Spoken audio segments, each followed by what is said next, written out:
Okay, now I'm not, okay, we're gonna start now. Um, this is, I'm not, I'm not very, this is a lot of stuff, there's a lot of stuff up here. All right, this will be a fairly brief presentation. As many of you probably have seen long PowerPoints before, it's better than NyQuil if you have a very long PowerPoint. So I'd like to keep them brief and I like to encourage questions from everybody. If you have a question while we're going through, feel free to stop me and ask, because that's where we all learn the most. When you're talking about a real world experience or something that you have that you're interested in, that's where it gets good. So as my introduction said, my name is JB Brooks. I work for the Lake County State's Attorney's Office. I am the director of the Cybercrimes Lab, which means if there is evidence in a crime, be it a smartphone, smartwatch, vehicle, or computer, they usually bring it to my lab if it occurred in the county, and I try to find as much information as possible related to the crime. And we're going to be talking about cybersecurity risks specifically for seniors. Try to play to my audience. So cybersecurity risks do affect everyone of every age. There are always scams out there that try to target as many people as possible, but there are some significant risks that target seniors in particular. Okay, why are you targeted? Many people think seniors have a technology gap. Now, this audience is an exception, not necessarily that rule, but they try to prey on the fact that a new or emerging technology you might not be familiar with can be used against you. Whether that is one of the more recent things you see are pig butchering scams, which are attempts to get small amounts of money from people over a long period of time, build up their trust, and then get a big payout at the very end before the relationship is severed and you never hear from them again. And that's a relatively new one that came out, but there have been scams going on forever that try to build trust with people, try to essentially get into their inner circle of, that's a person I know, that's somebody I can deal with and I can trust, and essentially try to fleece people. A guaranteed source of income. Now, many people who are retired are on fixed incomes. However, their sources of income are usually guaranteed, meaning they're dealing with a pension or they're dealing with Social Security. And access to that, be it a very limited amount of income, is something that scammers love because they can try to hit you up for, you have access or you got a check coming in at the end of the month. Can you help me out? Can you do something? And that is one of the reasons they like to target seniors because of that little bit of guaranteed income coming in every month. They think they can get their hand out and get what they can from you. And social engineering. A lot of cyber criminals employ tactics against seniors that prey on your helpfulness and willingness to participate. I was raised by my grandparents. My grandparents always taught me, do for yourselves, but also do for others. Older people are from a generation of making things happen, and they usually try to help where they can other people, especially if someone's down on their luck, has an emergency, or is someone that they know or a member of their community. They're oftentimes the first people to step and sit up and say, hey, what can I do?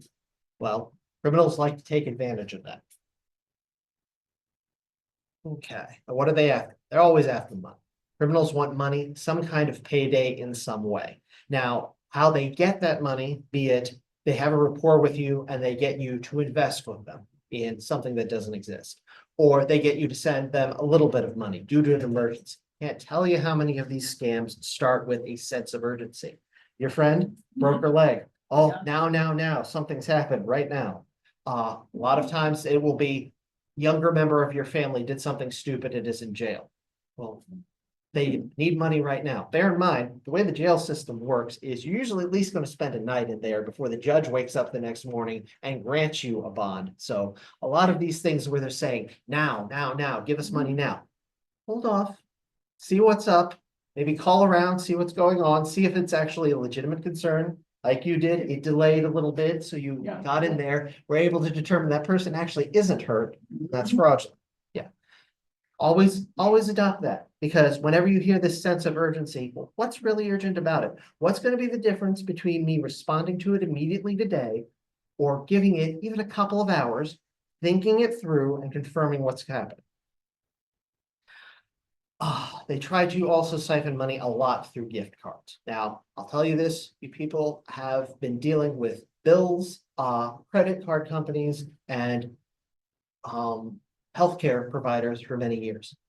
Have any of them ever asked you, pay it with a gift card, pay it with an Amazon gift card, pay it with an Apple gift card? No, so that's not a valid form of payment that they like.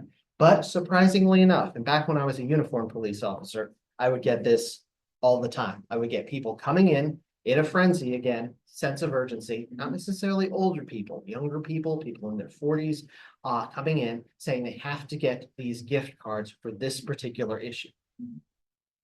And it's usually somebody like the IRS demanding it, or my favorite one was sheriff's office demanding it. You owe a bunch of money. It's gone to collections in the sheriff's office. So you have to give us Apple or Amazon gift cards and that'll pay off your debt. No sheriff's office in the continental United States accepts Apple gift cards or any kind of gift card to pay off debt. Certified check, probably a debit card. Maybe some of the fancier ones have a deal with online bill pay, will let you pay with a Visa, but you're not paying with a gift card. So red flag.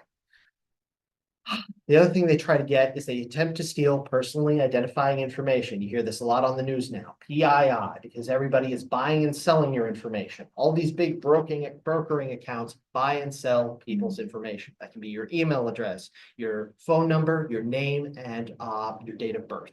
The fancier stuff is always you hear my social security number was stolen, or my account information, or my credit card information that's tied to me, so somebody can impersonate. They try to get as much PII as possible because if they can, again, open that line of credit without you knowing about it, it's a gold mine. At least for a little while until you clamp it down and say, oh, I received my alert. That's not me. That's a fraudulent line of credit. The other thing that we are seeing a huge rise on is healthcare. They target the insurance benefits of seniors by impersonating, especially if they're within a period of time in their lives where they're closer in age. They will attempt to impersonate you to get medical benefits or get medical bills paid under your name. So any bills you see, I know sometimes navigating the healthcare industry and your itemized bills are, why did they charge me for this? Or I had this procedure, why are they calling it that? It can be a little bit difficult, but if you truly see something, say you haven't been to the doctor's office in 6 months and you're getting a bill and it doesn't make sense and it's from an area you've never been before, call your insurance provider and see, because sometimes if they take your insurance card information, someone may be operating with insurance bills under your. Next. How would Yes. they get that information? They get that information because a bunch of businesses in the healthcare industry buy and sell insurance information for different people. They operate with different databases that they pull the information from. Illinois itself has a system, which is a very good system. If you lived in one area, you go to a particular hospital, but then you move and you have to go to a different hospital and a different primary care provider. There is a state database of provider information and client information that they can then pull from and say, okay, you've had these tests. Your doctor used to do this for you. He prescribed these medications for you. And it's great for the consumer.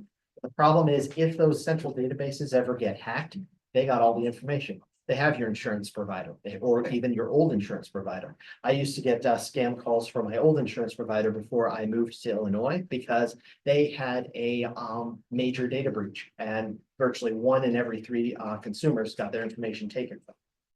So a lot of that and a lot of this information comes from big businesses not doing their jobs and not safeguarding your information, and it's just out there in the leak. Cause I got a strange phone call from my current provider about a service that they claimed I had last year. And I said, I never had that service. Yep, follow up on that with them, because since so many people's information gets leaked, not just from the main companies, but the third-party providers out there, it may never even get back to you that your information was some of the stuff that was. I got a question. The other night we got a call from United Healthcare on Saturday. Yeah. That's a real. We know. That's a red flag. Yeah. And United Healthcare was who I used to have as my insurance, and they had a massive data breach. Oh, Calls all. So while you yourself might not have an issue with United Healthcare information for you gets locked up or you can't have access to it, they might have just enough information from that data breach for them to start begging for bills being paid in your name. Okay, open source intelligence gathering. We're going to hear this a lot on chat threads and in the news. OSINT is something that's been around forever, but now it's been modernized and automated. Basically, anytime you sign up for something, any mailing lists, any magazines, your purchase history through Amazon, anything that can even partially be scanned from freely available information on the internet. What these people do is they, instead of doing blanket stuff like a United Healthcare call, maybe 3,000 people got that same request for information that you did. What the more clever ones are doing is they are compiling essentially dossiers on a group of people. Say there was a data breach, 300,000 people got their information leaked. Out of those, you have enough information to do OSINT and compile on a good 3,000. So I look into those 3,000 people, and there are automated pieces of software that do it, try to find every piece of email addresses they used to use, every address they used to live at, every mailing list, every club. Do they have kids? Do they have grandkids? And they pull that from things like social media or other databases that are actually freely available. And they try to target you with information that is as specific to you as possible. So OSINT it always used to be an issue because there's a lot of stuff you can find in OSINT. Now it's even worse because it's been automated, and all they have to do, instead of going through hours and hours of work on one person, hit a button and get the information for 3,000. Who sponsors OSINT? OSINT is open source, so nobody sponsors it. A lot of the tools were written by hackers for hackers. So it's literally a person in their basement or their mom's house, because they don't need to contribute to society. They just need to cause trouble. So they sit there, they write a few lines of scripts that pull information from different places, run individual searches on different search engines, and bring in information on people. Once they get that data set out there of leaked information, they grab as much of it as they can, compile it, feed it through their wonderful little thing that they shared on the internet with everybody else, so they don't have to write it now. And it spits out a short list of targeted things like targeted phishing campaigns, targeted telemarketer calls, targeted stuff that they can do to try and fool you into saying, I know all this about you, we're good friends, when they're not. Also, feel free to make this, I know it's a brief presentation, but feel free to make it available to anybody who wants it. I was going to ask that. Thank you. Absolutely. Thank you. And the final one that is becoming prevalent now, AI image and video generation. One of the managers of, I believe it was the South American government, actually got their, they were a treasurer. They got their treasury accounts hacked because someone was smart enough to be able to take their face and their voice, mimic them through an AI engine, and get the person on the other end of that conversation to sign off on a bank transfer because it looked like it was coming through them.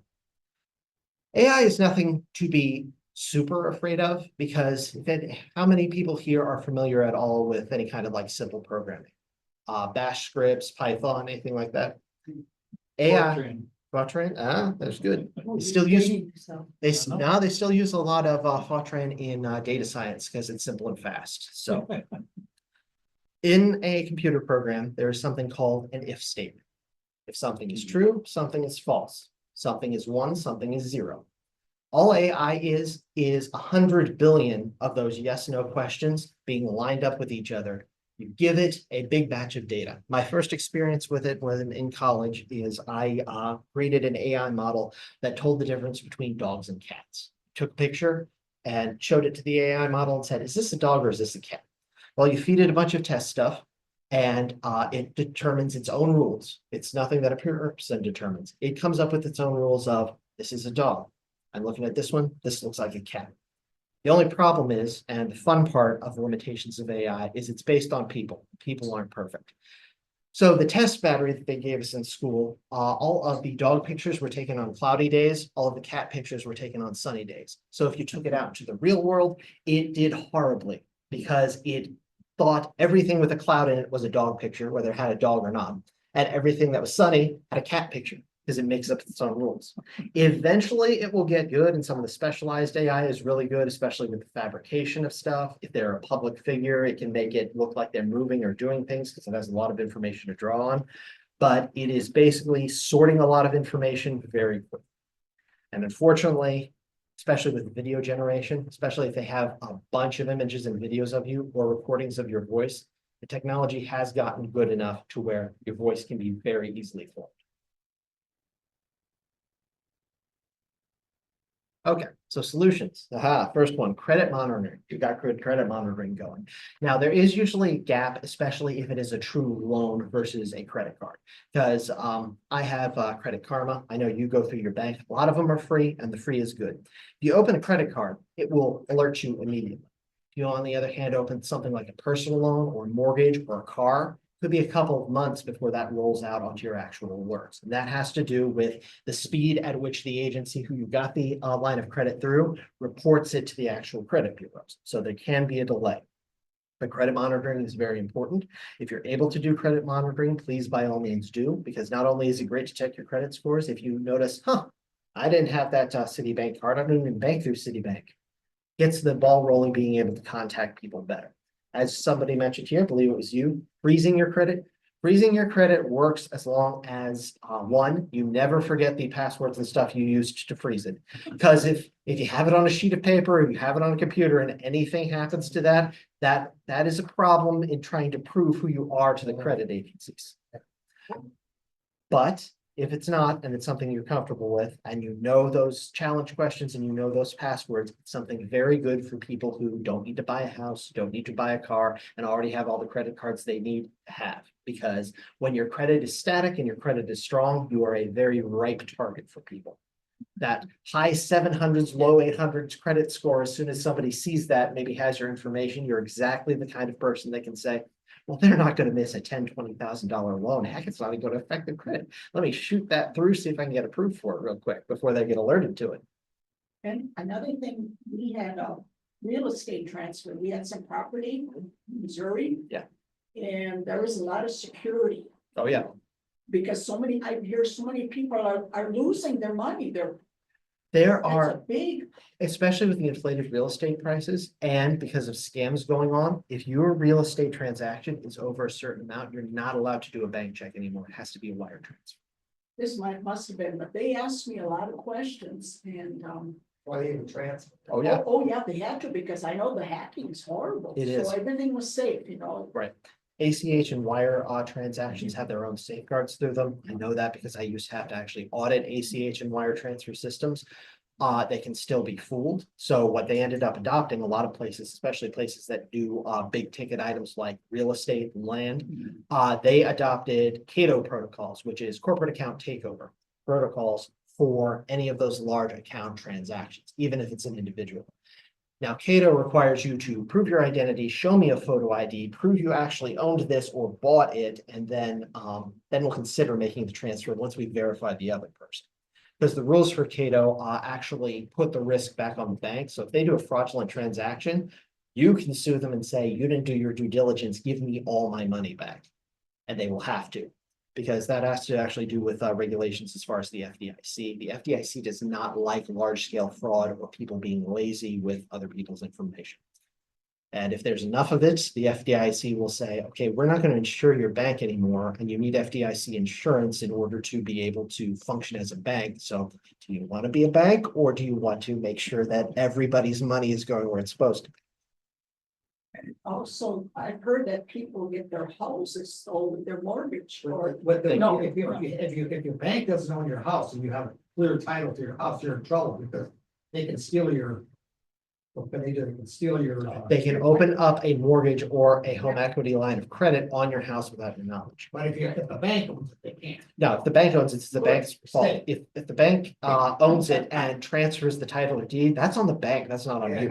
Okay, good. So it's sometimes really good to have a bank own something and you're making payments on it, because any discrepancy, it's back on them. As long as your payments are going through, any discrepancy, any new lines of credit, any stuff you didn't originate, it's all on them. Yeah.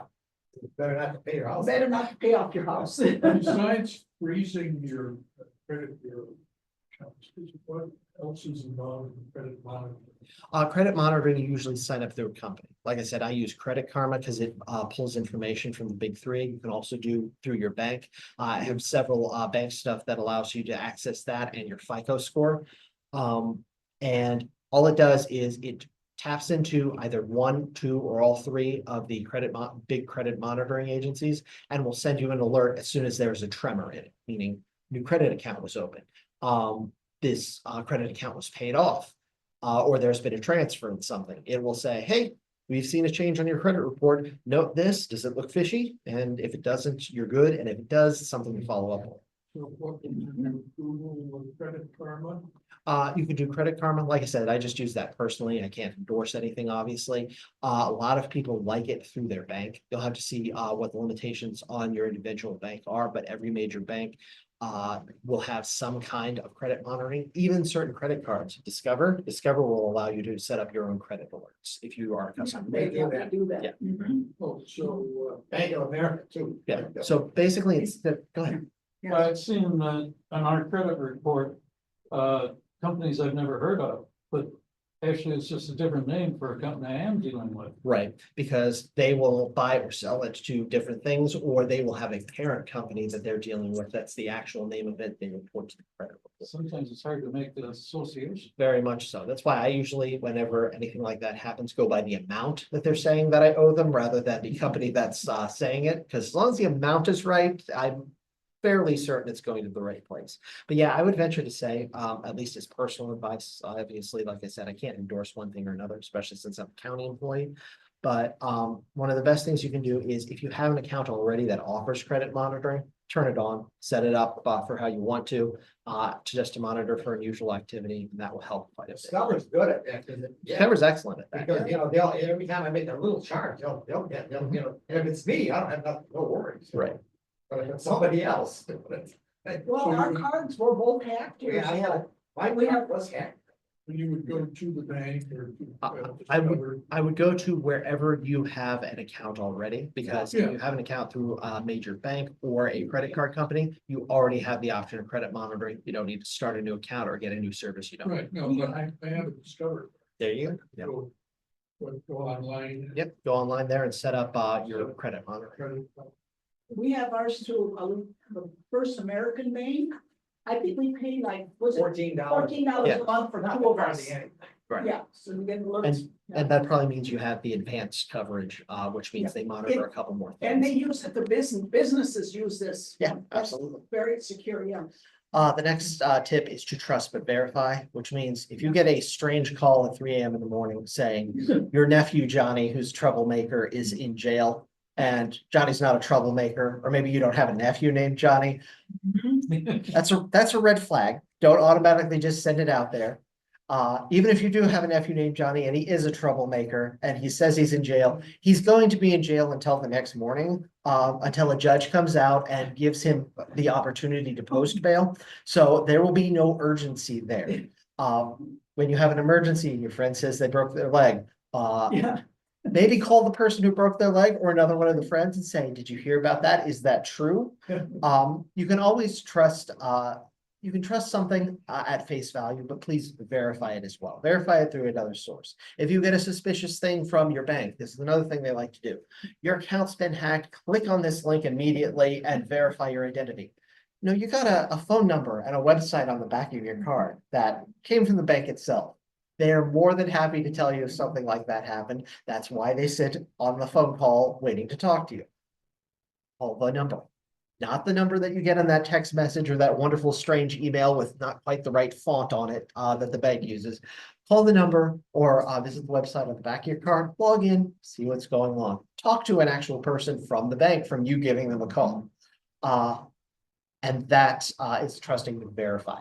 Not necessarily a hacker. This is one of those gray area things. It's someone trying to sell you something. And they legitimately own a business and they bought a whole list of email addresses and some purchase history from Best Buy. So to line their pockets, make sure they meet their quotas, they have to reach out to this many people, ask them if they'd be interested in a warranty plan or something for that purchase. They're making a buck. It's technically not illegal. It's a little shady and deceptive, but they're not actually hacking and stealing from anything from you. Why would they when they can give Best Buy a nice fat chunk of money and just get all of that information that you didn't really want them to have set straight to them, and then they can create an email list. But they are saying that your warranty has expired and that you need to pay for this warranty. Oh, yeah, a warranty that. You cover over their email address and it has nothing to do with Best Buy. Exactly, because it's a third party who says, do you want a warranty for that? It doesn't actually cover anything, but we'd love it if you pay us money. Right. Capitalism. Is it safe, like, okay, you buy an item and then you want to register that item? registering the item, especially through the company, like say you bought a Dell computer. Yeah. And you want to register that Yeah. with Dell. Yeah. That will give you a couple of additional options through Dell. Sometimes it'll give you like extended service if there's problems with it or stuff. That's totally fine. It's okay, I mean, your information, you're putting your information. Your out. information can still be sold though. Yeah, but I won't put like, if I register, I don't put my, income down, like, that's bad. Right. Don't put your social security on any. No. No, not your social No, no. security or the last three digits on the back of your credit card. Oh, I have another question. I had some friends that got their email hacked, and I said, did you have two-factor? They said, no. That is a big Yeah. issue sometimes. Yeah, so is it, now I hear it's not so safe. You get the, the little code on your phone, that can be hacked too. It can be hacked, but the vast majority of the ways it is hacked is through essentially a man in the middle. Someone saying, oh, you got the code? Give it to me. I'm the legitimate place that you enter the code when they're actually not. And in that tiny window where the code is valid, they enter it instead of you. That is actually better than a place of business I audited once, who shall remain anonymous. But they, in their corporate emails, had multi-factor enabled, but not enforced, which means everybody could have had an email address that didn't have multi-factor on it. A penetration testing company, thankfully not a hacker, came in, enabled multi-factor authentication on it, and locked them out of the system completely.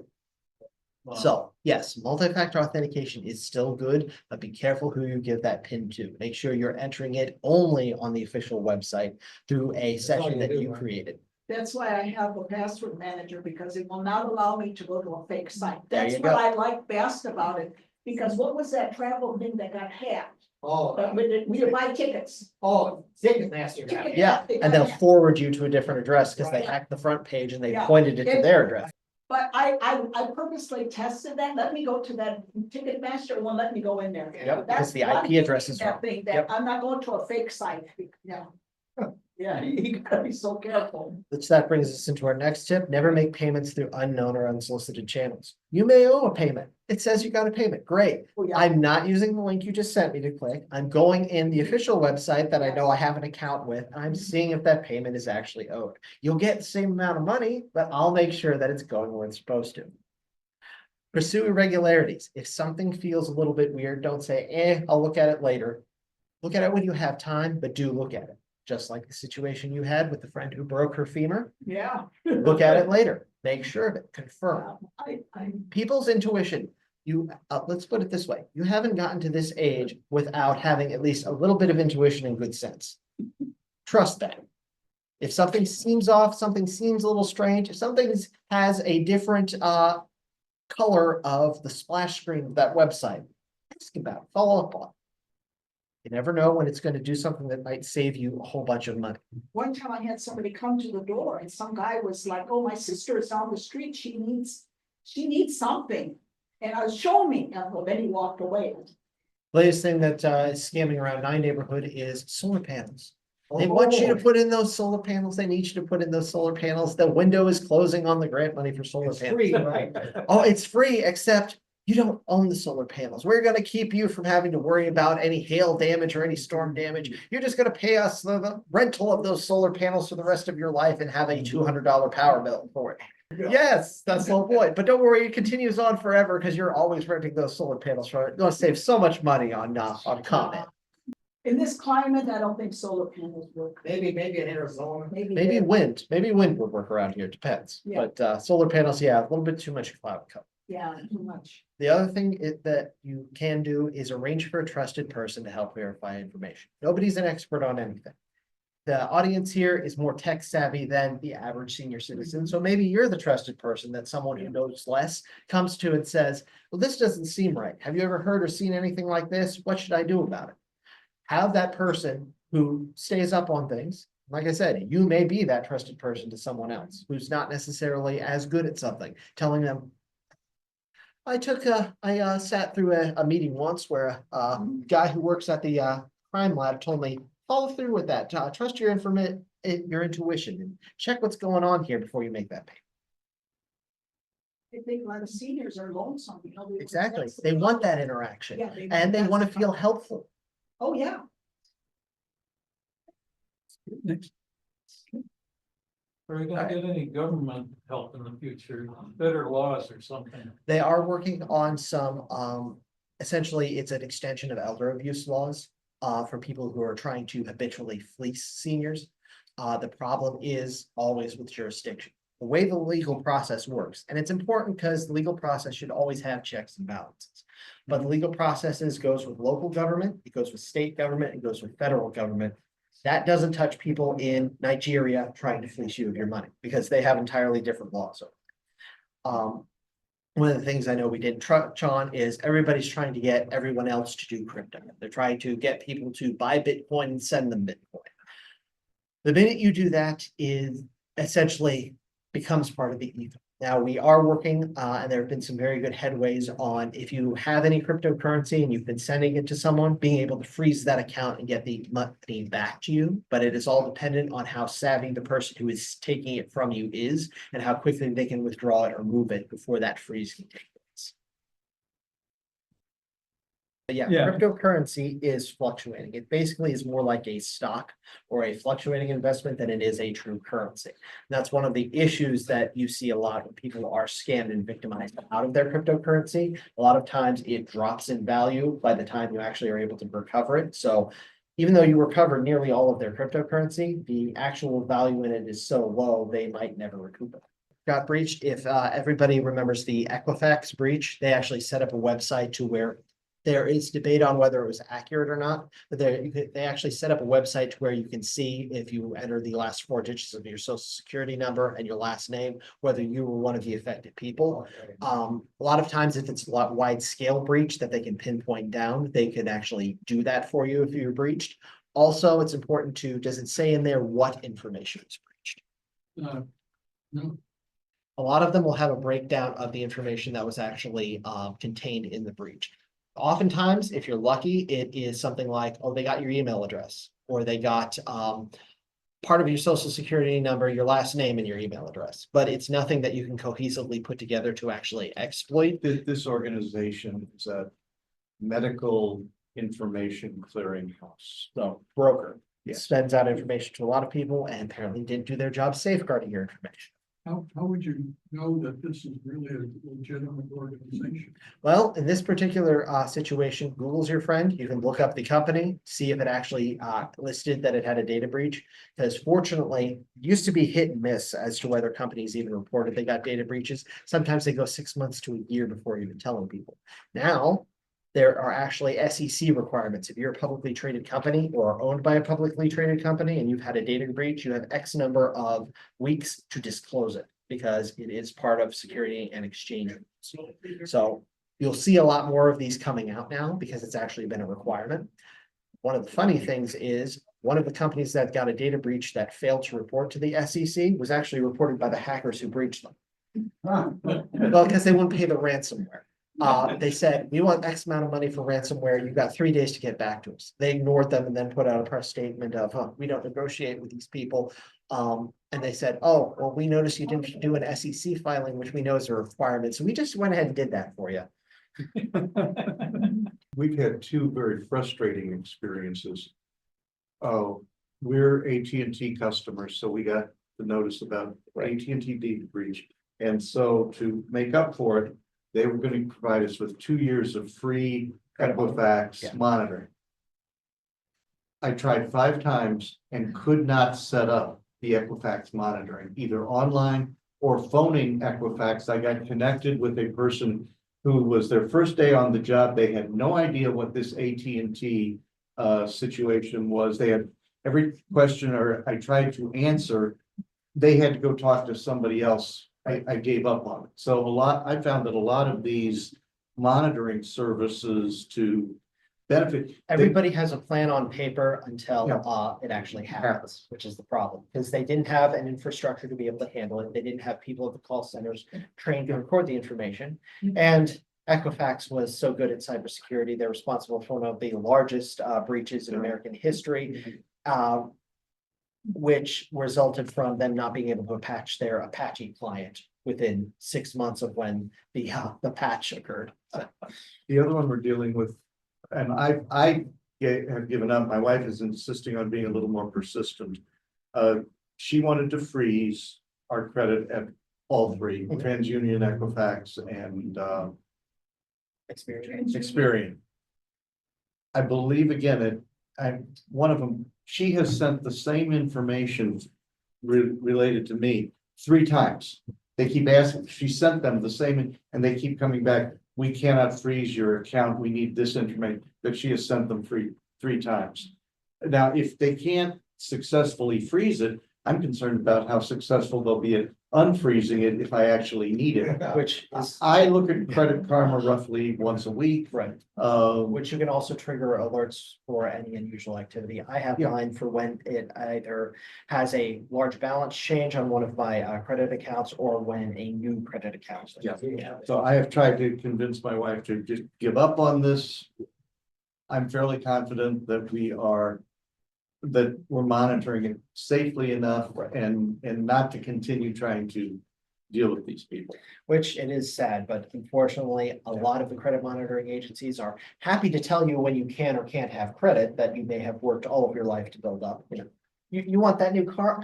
Not right now. But the minute you need something from them, like, please make sure my stuff doesn't get stolen and someone doesn't make an $80,000 loan in my name. All of a sudden you see essentially the hamster comes off of the wheels and you see just how shoestring some of the infrastructure is. So it can't be a little bit disappointing when that occurs. That's one of the reasons I didn't freeze any of my credit accounts, is because of the nightmare scenario. They have a new person at the desk. I'm trying to get a new vehicle or something, and we'll try it next week. We'll try to get into it and unlock your credit next week. I guess I'm not gonna freeze their. No, we have credit monitors. Right. Right. Ideally, you should be able to, but again, proof is in the pudding, and how many hamsters are running on those wheels at the actual credit location? All the customer services have computers running interference, and you can't get Right, to a live. Because person. that's another wonderful thing AI did. They said, we're gonna streamline your operation. You know how you read from a book anytime you have a troubleshooting issue? Well, we're gonna give the AI a book. And all the person has to do is tell the AI their problem. It'll look through the book and give them that same answer. They don't need to talk.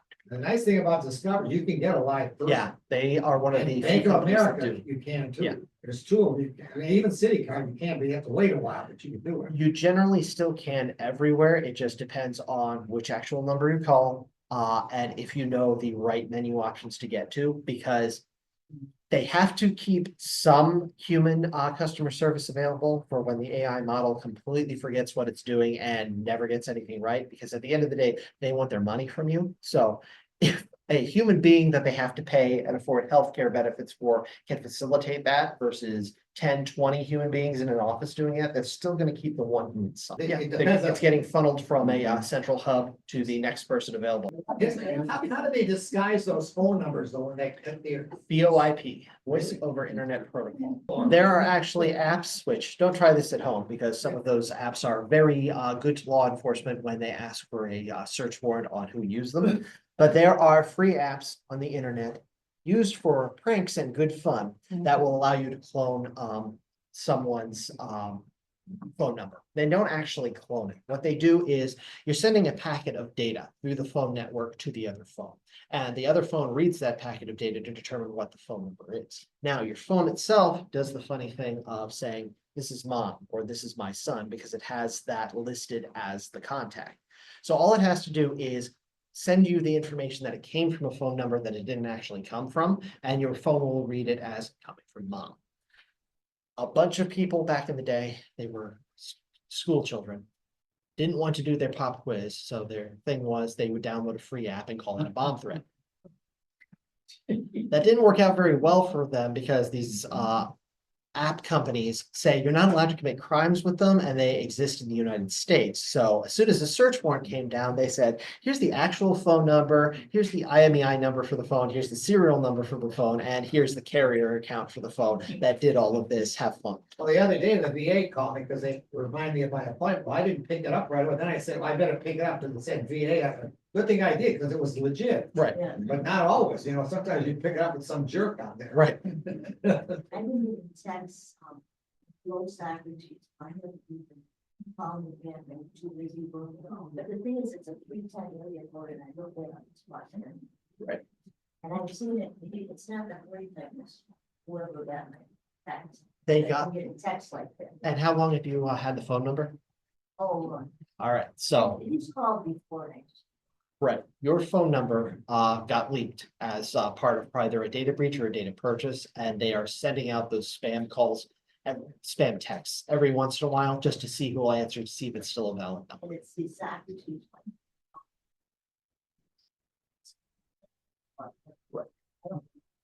Now, the funny thing is, and I deal with a lot of, because our email addresses are publicly accountable. So I deal with a lot of spam emails and spam calls into the switchboard from companies trying to sell you something. And they're usually not trying to sell me the right thing because they see IT and think I'm the guy who fixes the computers, not the guy who breaks it. So what it ends up being is you'll see a particular phone number. I'll block the phone number because I don't need solicited and I don't need to waste their time. They're not selling anything that I'm buying.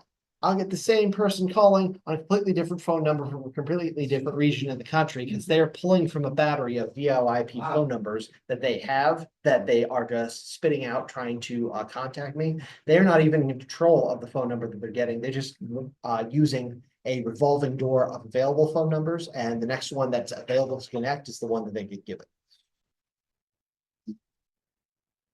That's what I'm saying. In the old days, you didn't have all that. stuff. Right, Because you have people gotta have a landline for a reason, yes. because they try to avoid that.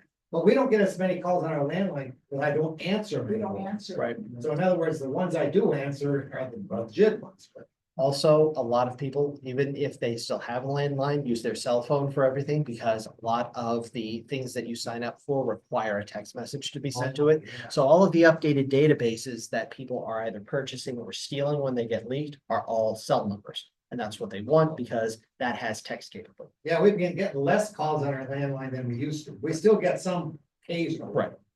Yeah. The information that is out there.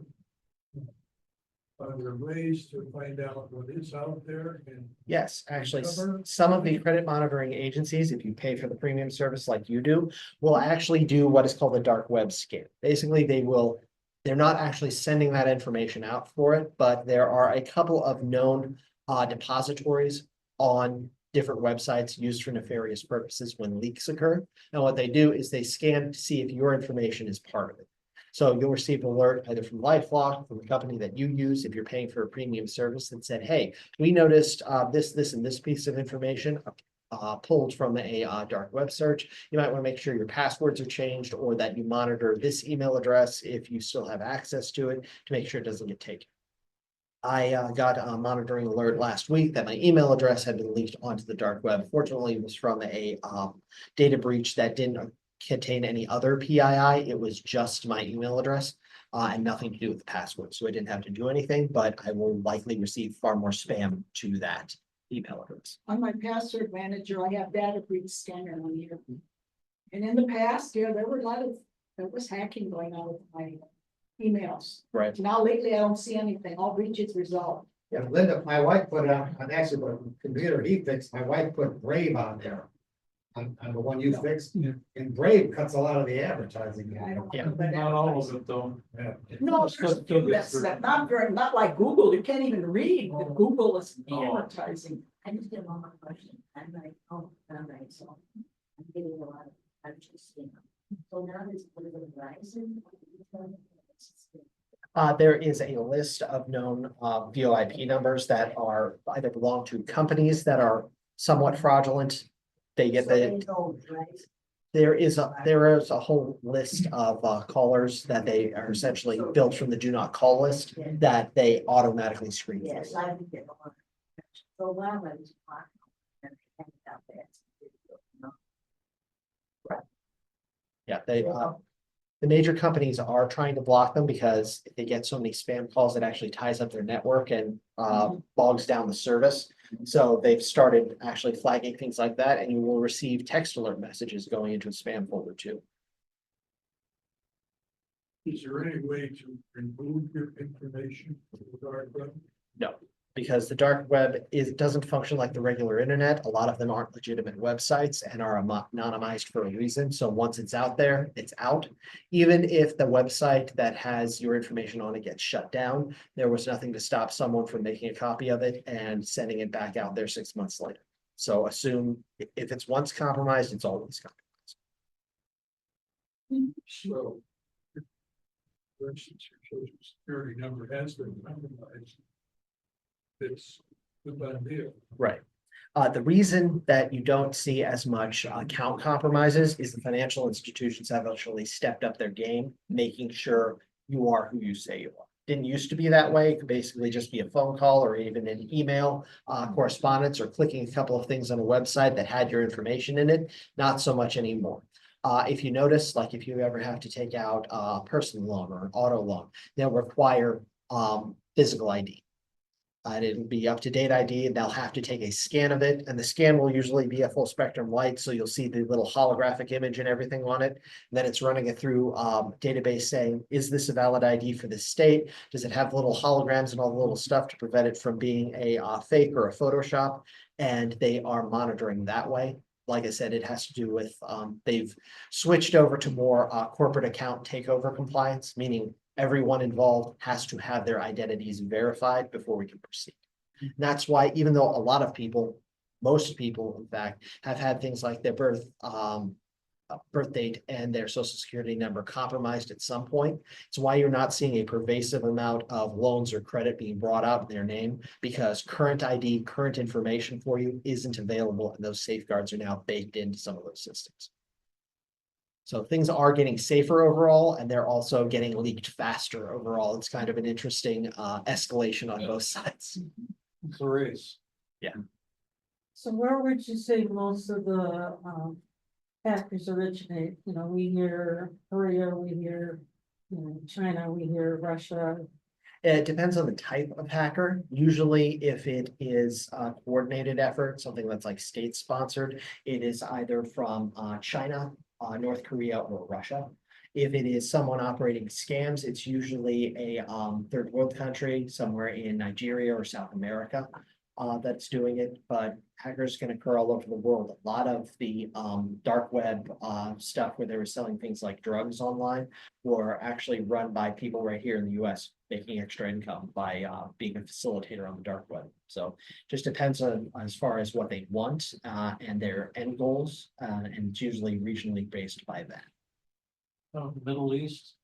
Middle East is again state-sponsored actors, usually dealing with other government targets or infrastructure systems.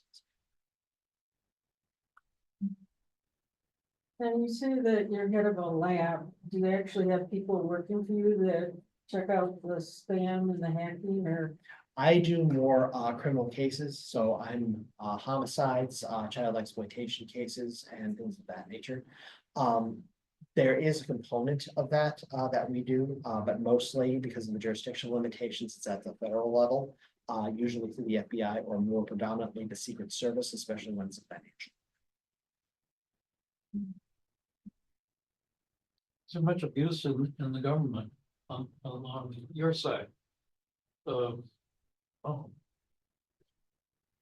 Maybe even mistakes being made, somebody that's not Yes. being a criminal, being charged with being a criminal. Oh, as far as like unintentional access and then Yeah. considered a criminal, not as much anymore, especially since some of the laws have changed.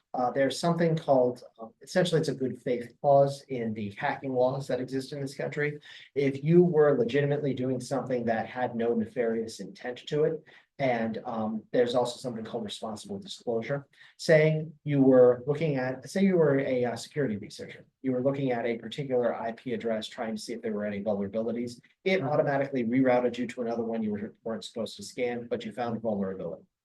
All of a sudden they say, you tried to hack us. You can say, no, I was doing a security test on this. It routed me over here. By the way, here are your flaws and vulnerabilities. I wasn't going to sell that to anybody. There is a good faith clause. Now, some people in the past have tried to abuse that good faith clause, saying, oh, I raided a whole bunch of AWS buckets and took a bunch of people's information. I was just keeping it for safekeeping. I wasn't actually going to sell it on the dark web. But so what, I downloaded 80 gigabytes of it and it's sitting on my hard drive. That's a little bit harder to prove responsible disclosure and no ill intent. Now, if you had noticed the flaw and said, oh my, that's open. Let me tell this company immediately that I found an open AWS bucket. It's got all these people's information. Didn't download any of it, but I'm going to let them know it's open, what port was there, and how to get into there. That's a lot more innocent than I'm going to be a great security researcher. I'm going to download every piece of personal information these folks have. And instead of telling the company, I'm going to tell it to everybody I know on the dark web because I'm a great security researcher. That's a bit more of a problem. So there are safeguards in place, especially at like the government or the InfoSec level, if you are operating in good faith. But the other problem is a lot of people aren't trying to lean on that, and that doesn't. Did you ever? When someone contacts you and says that the property that you live in is an abandoned property, you actually live in that property, should you be concerned? Well, the first thing I would say is, nuh-uh, probably hang up with that person. Then I would actually call the county clerk of wherever I live and say, hey, I got this weird phone call. Can you tell me, is there any kind of zoning violation issue, do not occupy or anything on my piece of property? Because I very likely wouldn't trust the person calling me telling me that. I think it was like an email correspondence that they got. Yeah, that would usually come via like certified mail or from a sheriff's deputy knocking at your door saying, oh my goodness, you still live here? This place is going to be condemned. Did you not receive the numerous notices we sent out requiring us to tell you that? Legitimate source of information. Then they're asking them for certain information that you can go publicly and look at. Exactly. The key is publicly. Right. They're feeding you back information that anybody can feed you. Right. Feed me some information that not everybody knows. And they're asking them to send, they're asking that person to send them that information, like your tax information. Right. You know, if you actually living there, you have a utility bill, You have you can utility look bills? that up too. You have, Are you if you're paying, asking for that? if you're paying property taxes, it's usually publicly disclosed that you're paying taxes on it. The other good news is, the county's Secretary of State, usually not Secretary of State, but the treasurer for the county, will also have listings of properties that are condemned and properties that are having rearage with taxes. So if you Tax sale. if you look on there and you see absolutely nothing wrong with it, I would get a hold of someone through legitimate channels and just make sure that nothing's been listed yet, because it sounds like the person who's soliciting you might not go. And then now there's a form that you can send, that you can fill out. If someone is inquiring about your property, they will let you know. Yes, I forgot the name of the form because it was In this sent to county, me. yeah, it just started in this county. yeah, it's also been mandated county, not county, but statewide. It's because of privacy concerns. Also, if you're like a public employee, like a police officer, you have the ability to remove your name and listing and actually anonymize it on the list. Okay. Because you're a public employee, a lot of people might not like you, they don't necessarily need to know where you live, so there's a little bit of buffer in that way, but yeah. I would definitely do that, especially if you get calls about it, to let you know. What information is being asked for by who. But what's safer, a regular credit card safer than an ATM? Regular credit card is far safer than a debit card. Yeah. Because a debit card is always tied to a physical bank account for you. Now, if you're using, if you're using a debit card for something like online bill pay for a bill that never fluctuates, your power bill, your phone bill, and you want to avoid the fees that are associated with the credit card, okay, that's fine. I wouldn't use it for grocery shopping. I wouldn't use it for buying gas. I wouldn't use it for any online shopping, because if those numbers are compromised, it ties back to your bank account, and you're the person who's responsible for saying, $300 is missing from my bank account. Why is that? And then you have to trace it back and you have to alert the bank. And if you're lucky, within the period of time, they will freeze the account, provide you new information, and you can go on about your business. If it is credit card at a credit card company, and they say, oh, $2,000 got taken out. Usually the credit card company will call you up and say, this is a weird purchase. Did you spend $2,000? You'll say no. They say, okay, I'm freezing your credit and you don't have to pay the $2,000 and I'm going to send you a new card in the mail. Should be there in 2 days. A lot less headaches than trying to unfreeze and untangle something with a debit card.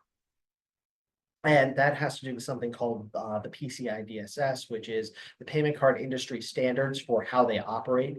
You are basically sometimes paying those extra 2% fees on your credit lines, and you're paying for the assurance that that company is going to have your back when there is a fraudulent charge, or if you have to do something overseas that's higher risk, they are essentially guaranteeing the name of Visa, the name of MasterCard, and making sure that you know that payment method is safe. So they eat the charges. Back in the day, you used to see the Department of Agriculture constantly either being breached or them trying to breach the Department of Agriculture. Can anybody tell me why the Federal Department of Agriculture would be such a juicy target? Well, back in the days of the Depression, they were cutting people and businesses stimulus checks. So the Department of Agriculture, because most of the businesses were agriculture and farmers, got a bunch of the printing machines, started setting up the forerunners of a network of being able to pay large amounts of people. So the vast majority of federal employees actually get their paycheck from the Department of Agriculture. It's their payroll. So you'll find a lot of hacking attempts for the Department of Agriculture because they're trying to get into federal pay. They'll do phone pay, Discover will do phone pay, you can do that safe. Discover will do phone pay, and I will go ahead and let my major credit card companies.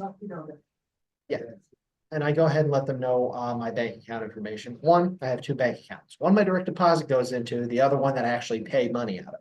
So if that ever gets breached, it can freeze and I still get my money coming in without any routing numbers. Not a foolproof system because things still come out of that account or if the whole database goes down, but I'd like to make sure I can at least get paid on time. The other issue is it is more safe nowadays to have your payment system on file with a credit card company and them just taking an established direct deposit out every month than it is sending a paper check. So what does a paper check have on it? It has your routing numbers and it has your account number on the bottom of every check. Thank you very much. Thank you. Thank you for having me. Thank you. Very good presentation. One of the best that I have watched.